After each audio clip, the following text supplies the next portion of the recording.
Bonjour à tous et bienvenue dans cette nouvelle vidéo. On se retrouve aujourd'hui pour une vidéo diamond painting un petit peu particulière puisqu'il ne s'agit pas d'une vidéo tuto ni d'une vidéo test ou quoi que ce soit. Mais j'ai vu plusieurs fois la question passer de que faire de ces diamond painting une fois qu'ils sont terminés, ou une question s'en rapprochant un petit peu de comment faire pour afficher ces diamond painting au mur. Donc je me suis dit que j'allais regrouper un petit peu ces deux questions en une seule vidéo pour vous donner mes petites astuces pour moi pour justement stocker mes diamond painting terminés, pouvoir continuer à en profiter sans en mettre partout sur les murs, même si pour le moment j'en ai pas encore non plus énormément, mais je commence quand même à en avoir quelques-uns.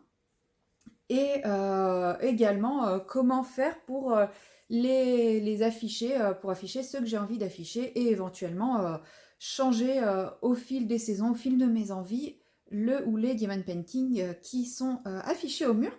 Donc pour cela, je vous ai fait une petite sélection de mes diamond painting qui vont me permettre de vous présenter les différentes options. Et je vais commencer par comment afficher son diamond painting au mur, puisque beaucoup les affichent et certaines personnes qui se lancent dans le diamond painting se lancent dans l'idée de pouvoir afficher leur création ensuite. Donc, la première idée qui nous vient en tête, c'est les mettre dans un cadre. Sauf que les diamond painting ont des formats qui ne sont pas forcément adaptés au cadre. Prenons celui-ci. Donc celui-ci n'est pas terminé, je ne vais pas encore l'afficher, bien il est prévu qu'il soit affiché quand il sera terminé. Celui-ci, vous voyez, c'est un format 30 par 50 cm. Ce n'est pas du tout un format classique de cadre. Donc si je voulais l'encadrer, il faudrait que je fasse faire un cadre sur mesure et ça me coûterait une sacrée somme, peut-être même plus cher que la toile initiale.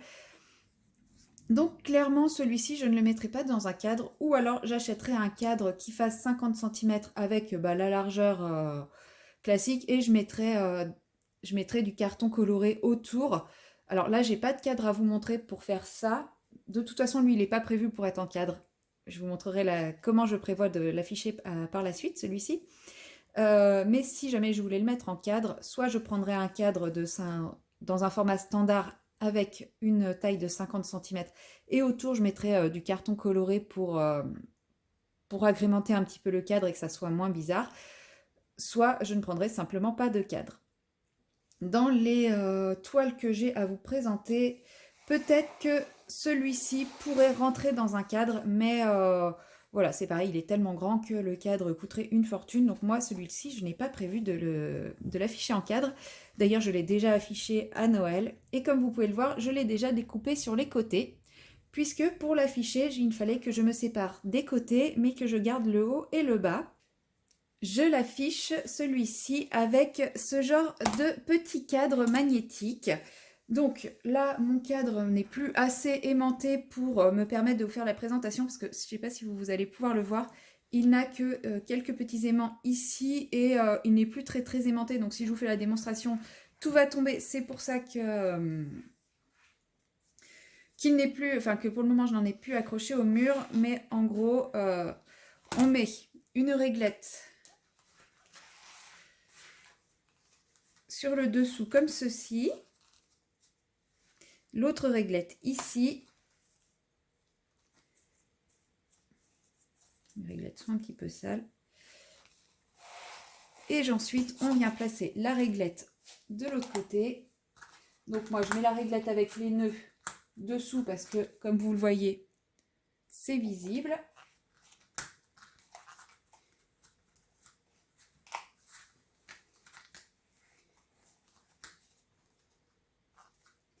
Et ensuite je viens mettre l'autre réglette. Donc là il faudra que je renforce un petit peu les aimants, puisque là à l'heure actuelle vous voyez ça se détache tout de suite. C'est ma réglette du haut qui n'est plus assez aimantée. Je ne sais pas pourquoi ça ne fonctionne plus.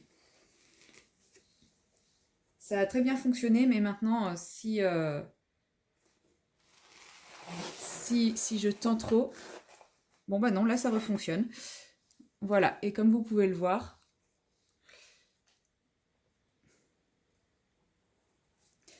je peux l'accrocher au mur et voilà, et le rendu est quand même Je vous le mets dans la longueur. Le rendu est très propre. Et ça permet de changer le diamond painting qu'on affiche régulièrement. Bon, là, ça a l'air de fonctionner, donc je vais le laisser dessus, je pense.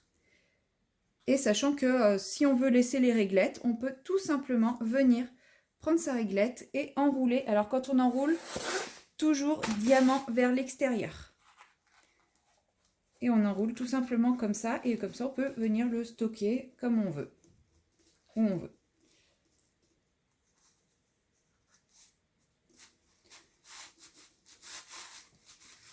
Voilà. Et c'est ce principe-là de petite réglette aimantée que je souhaite utiliser pour afficher ce diamond painting-là. Ou alors, la deuxième astuce que je vais vous présenter, enfin, la troisième, puisqu'on va partir du principe que la première astuce, c'était, comment dire, c'était le cadre, mais c'est pas une astuce. Donc là, comme celui-ci n'est pas fini, je l'enlève, je ne vais pas le faire dessus. Celle-ci me servira tout à l'heure. Et donc pour la troisième astuce, je vais utiliser cette toile-ci que j'ai encollée avec vous en vlog.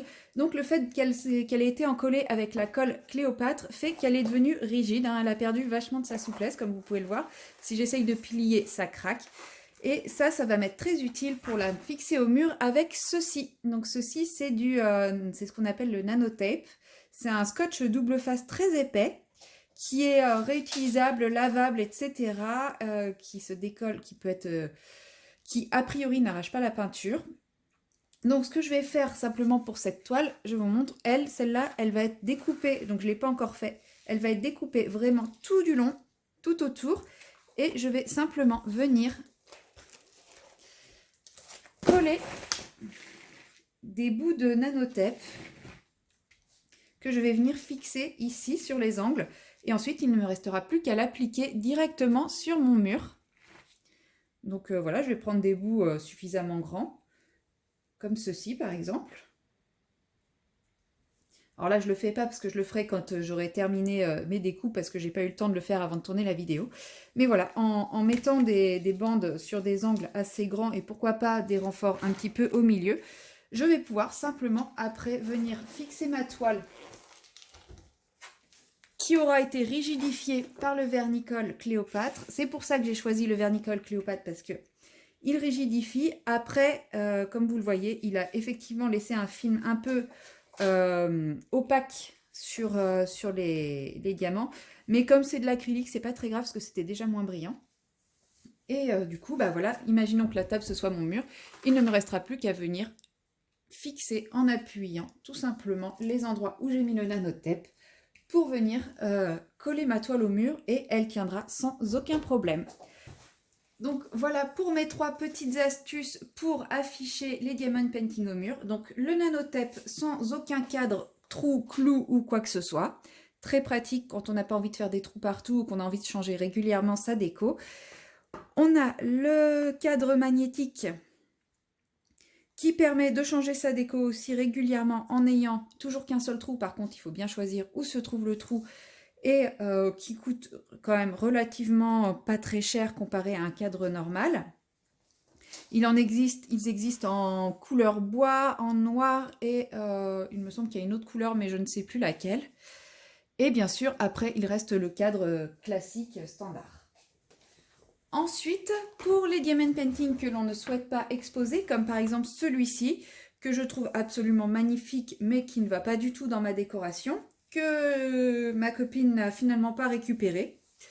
Voilà. Elle est venue et puis elle m'a dit non, finalement j'ai changé d'avis. Donc bon, bah voilà. C'est pas grave, j'ai pris beaucoup de plaisir à le faire. Donc je vous le mets de façon à ce que vous ayez quand même le visage au complet. C'est vraiment une toile que je trouve absolument magnifique. Mais voilà, ça va pas du tout dans le style de ma déco, donc j'ai quand même envie de le conserver. Et bien pour cela, j'ai plusieurs astuces en fonction de la taille de vos diamond painting. Vous pouvez trouver sur les sites chinois des espèces de lutins au format A3. Donc pour ça, c'est bien pour les diamond painting qui vont jusqu'au format A3. Moi, c'est vrai que ceux-là, j'en ai très peu. Donc je me suis créé une sorte de carton à dessin. Voilà, donc j'ai pris la technique du carton à dessin. Donc vous pouvez acheter soit des cartons à dessin tout faits, excusez-moi, j'ai tapé dans le pied, soit des cartons à dessin tout faits, mais ça coûte une certaine somme, soit moi j'ai fait de la récup, c'est une vieille planche de bois de fond de meubles. Le meuble, en fait, on s'en séparait, mes parents s'en séparaient. J'ai récupéré les planches de fond, vous voyez, c'est cette épaisseur-là, que j'ai découpé à la taille, à l'époque, de mon plus grand diamond painting. Alors, attendez, je vais essayer de vous la retourner sans tout arracher. Parce que, mine de rien, ça pèse un peu son poids, avec l'étoile. Voilà. Et j'y accroche, comme vous pouvez le voir, tout en haut. Grâce à des petites pinces comme ça, j'y accroche mes toiles. Elles sont pendues comme ça. Donc là, moi, je l'ai découpée à la taille de cette merveille, qui est ma plus grande toile. Donc ça déborde un petit peu, mais... Et comme ça, elle reste bien aplatie. Elle est à la verticale. Je peux la mettre aussi bien à la verticale qu'à l'horizontale. Elle reste bien plate. Je peux mettre plusieurs toiles entassées les unes sur les autres. Et ensuite, j'ai prévu la deuxième planche pour aller par-dessus. Alors, là, le problème de ma petite installation, c'est que j'avais fait tenir ça au scotch. Le souci, c'est que quand j'ai déménagé, j'ai tout mis dans un garde-meuble. Il a fait 40 degrés, mes scotch ont fondu. Donc là, il faut que je retravaille un petit peu ma bidouille. Mais si vous n'êtes pas bricoleur et que vous n'avez pas envie de vous prendre la tête comme moi, vous pouvez tout simplement investir dans un carton à dessin, un grand carton à dessin. Il en existe de toutes les tailles, mais bon, voilà, moi j'ai préféré faire de la récup. Peut-être que quand j'en aurai marre de ça, je prendrai un grand carton à dessin. Et pour le moment, mes deux planches en bois, je les fais tenir avec ces deux pinces, une de chaque côté. Hop, vous voyez pas ce que je fais. Donc, elle est ici.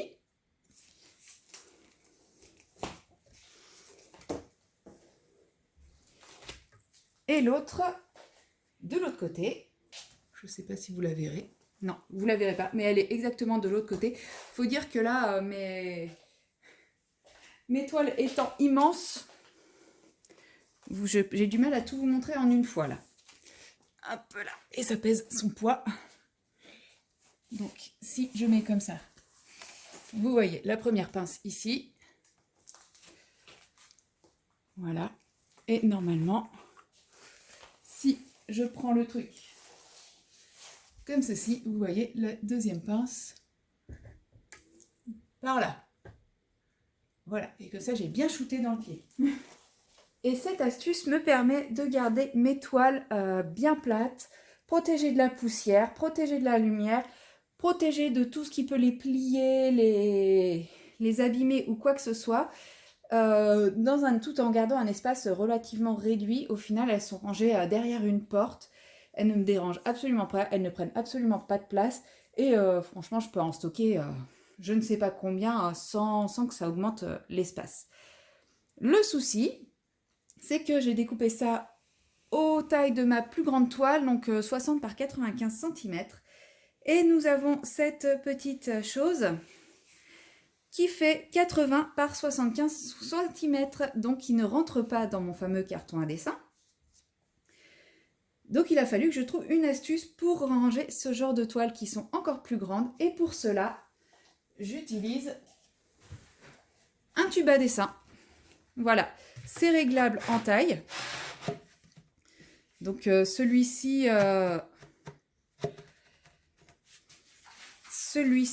j'ai pas les tailles, mais bon, il est ajustable, donc il peut faire cette petite taille-là.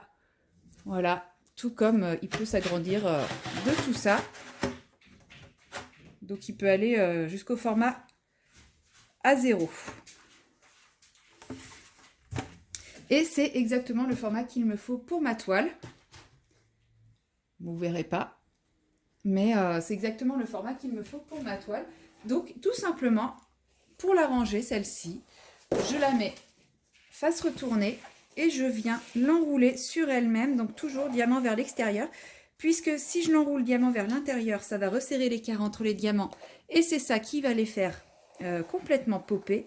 Alors que si je fais diamant vers l'extérieur, ça écarte les diamants. Et du coup, il n'y a plus de conflit entre deux diamants. Et normalement, ils popent moins. Je dis ça au moment où j'en enlève un avec mes doigts. Voilà.